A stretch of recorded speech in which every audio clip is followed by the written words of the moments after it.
So, this is the tutorial kung paano tayo mag-reconstitute ng tirzepatide. So, always check if ang tirzepatide nyo ay 15 mg or 30 mg.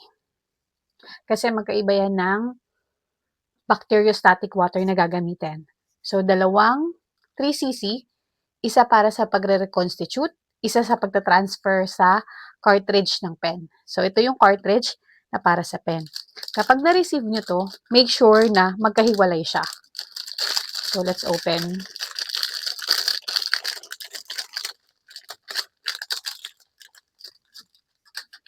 So, dapat magkahiwalay. Kasi kapag yan nilock nyo na, tapos ito tinwist nyo na, hindi na yan babalik. Kasi disposable to.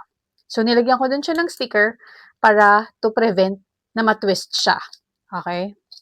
So, again, huwag pagkakabitin kasi hindi na yan matatanggal. Next. Vial opener. Alcohol pads. Later on, I'll teach you bakit tayo may ganitong needles. So, let's begin. So, ito ay 15 mg na tirzepatide. Bacteriostatic water na 3 ml.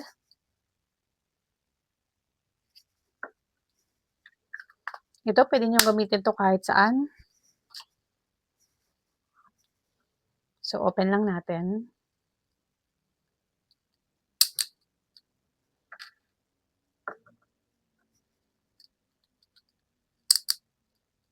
Ito, pwede nyo rin gamitin to sa kahit ano, na pangbukas ng tansan. Next, open na rin natin to.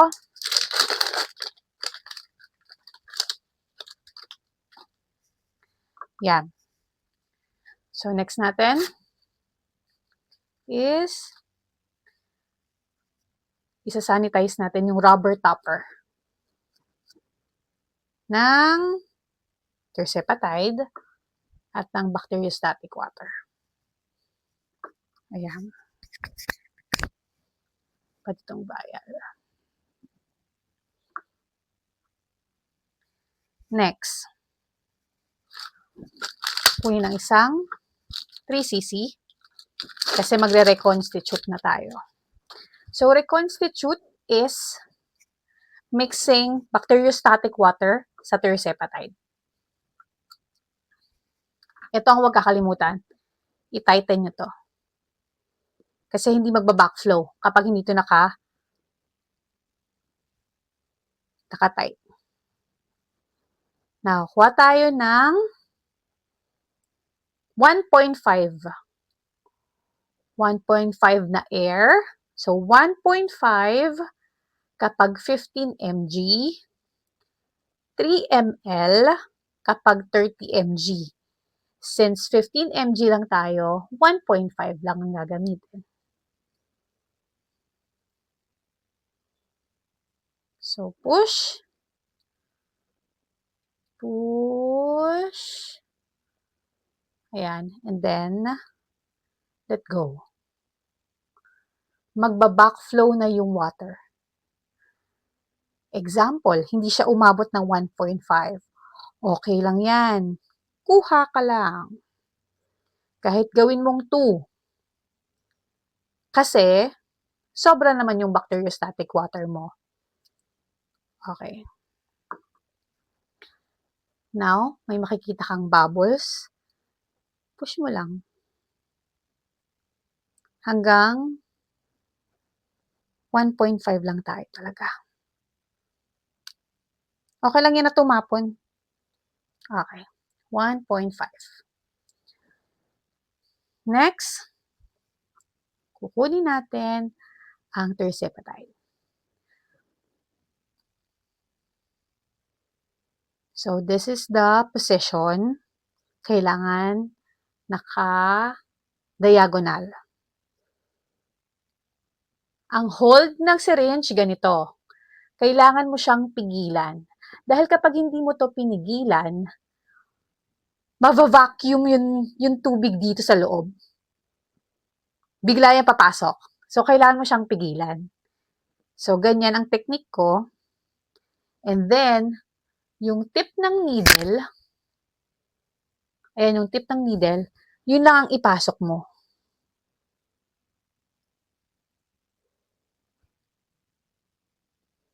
Yun.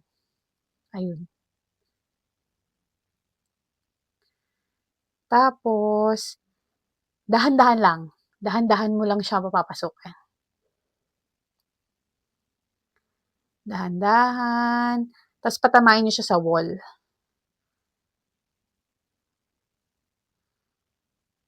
Pero kapag bigla siyang bumulusok, ganon, okay lang yon. Walang problema. Sensitive lang talaga ang peptide. Kaya hindi advisable na nakatutok siya sa powder. Okay. Close lang. So, itong powder, wait lang natin ma-dissolve. So, ganito po ang tamang pag-mix. Huwag i-shake. Ganyan. Okay. So, meron pa siya. Yun lang natin. Itong natira, pwede mo na itong itapon. Pero walang matitira kapag 30 mg ang gamit mo. Next. Ang i-prepare natin ay yung cartridge. Ito naman yung nakalagay sa pen. Paano natin gagawin yon? Two ways. Pwedeng ito. Pwedeng yan. Tanggal.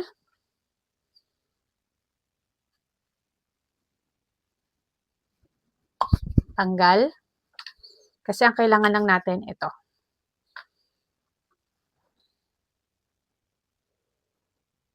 Tusok lang natin para push natin yung rubber. Push. Madali lang yan. Push, push, push. Hanggang sa pinaka top. Pwede rin itong gamitin. Ito yung second option. Actually, mas prefer ko to. Kasi gaganyan mo lang siya, push hanggang pinakadulo. Okay? Kailangan lang may nakatusok. Kasi hindi lalabas yung air. Okay?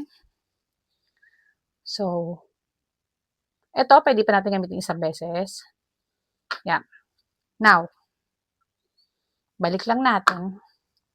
Balik tayo sa solution. Check mo kung wala ng buo. Swirl lang ulit. So, wala na. Pwede na siya. Clear.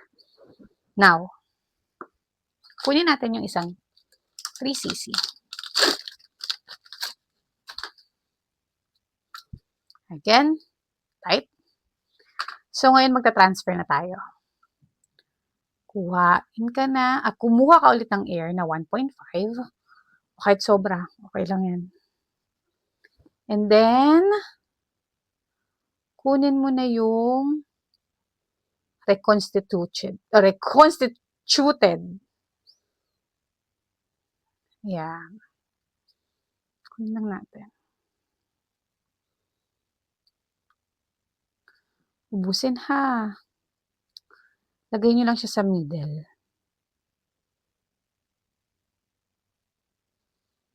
Kung bumabalik yung, kunyari ito, ayan na, bumabalik siya. Kunin nyo lang. Walang problema.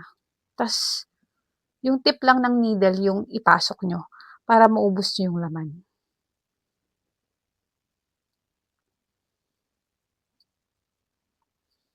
Ayan. Okay. No more na. Ito na yung medication natin, ha? So, ingatan natin na matapon-tapon siya. So, slowly lang natin siyang ipupush. Okay. So, okay na. Ngayon, ita-transfer lang natin siya dito. Slowly.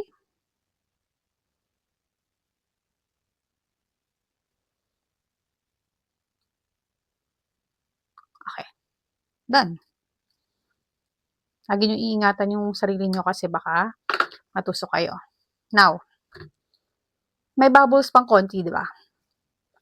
Balik nyo lang yung isang needle. Tapos, push nyo lang. Push nyo lang na patayo.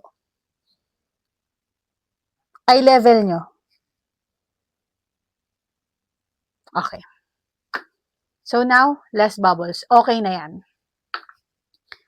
So, i-assemble natin siya sa pen. Lagay mo lang. Then, lock. Yun, nag-click na. So, naka-lock na siya. Next step. Tanggalin mo yung sticker. Then, twist the knob. Twist mo hanggang pinakadulo. Kapag, ganito ha, kapag kalahati. Pero kapag 30 mg, puno kasi yan. So, konti lang yung iti-twist knob. Push, lalabas na yung screw. Push, lalabas na yung screw. Hanggang ma-reach niya lang yung top. Paunti-unti lang. Yan. Ito, hindi na yan babalik. Okay. So, yan yung inyong pagta-transfer sa pen. Okay? So, kapag mag-administer na kayo, kuha lang kayo lagi ng bagong pen. Always wipe this. Every time na mag-i-inject, always wipe this with alcohol pads. Then, insert the new needle. So, pwede nyo na ito i-inject after 10 minutes or right after. Okay lang yan. Then, twist your necessary units. So, for beginners, 25 units. 25. For 5 mg, 50 units. Okay. Very konti lang yan. So, isample na natin kung gaano kadami yung 25 units. 25 units. 25. So, between 24 and 26. Ganito lang siya kadami. So, ang injection site, back ng arms, right and left, outer part ng thigh, right and left, and then 2 inches away from your pusod or your navel. Okay, so your tummy. So, slowly inject. 1, 2, 3, 4, 5. Bahala kayo. Basta ganyan lang ako mag-inject para slowly lang siya. Okay? So, ito lang yung gamot na mai-inject nyo. And dapat gagalaw siya. Okay? So, may nasayang po tayong gamot. Okay lang yan. So, paano naman siya tanggalin? Balik mo lang yung small. Slightly mo lang siya ibalik. Yan. Tanggal. Tapos ganito. Mas maliit. Mas easy to dispose.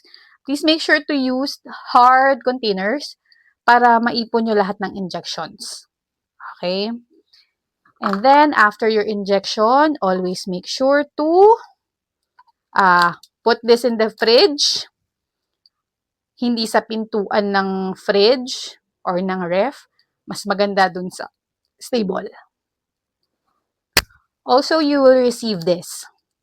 So, itong sticker, sulatan nyo kung kailan nyo siya nireconstitute. And read these details. If you wanna see the COA, scan this code. So, yung COA natin, personalized, forget slim. Ayan.